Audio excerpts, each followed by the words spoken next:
time na nag-family day sa school ng anak ko. Tapos makikita niyo yung first Jan, yan yung asawa ko. Nag-i-enjoy talaga siya.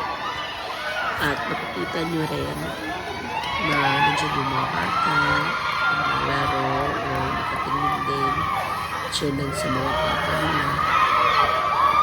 It was really a good experience having family day kasi isa lang yung anak namin.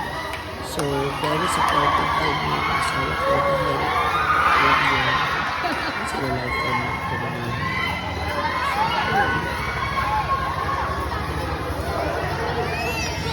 Madalo, ano?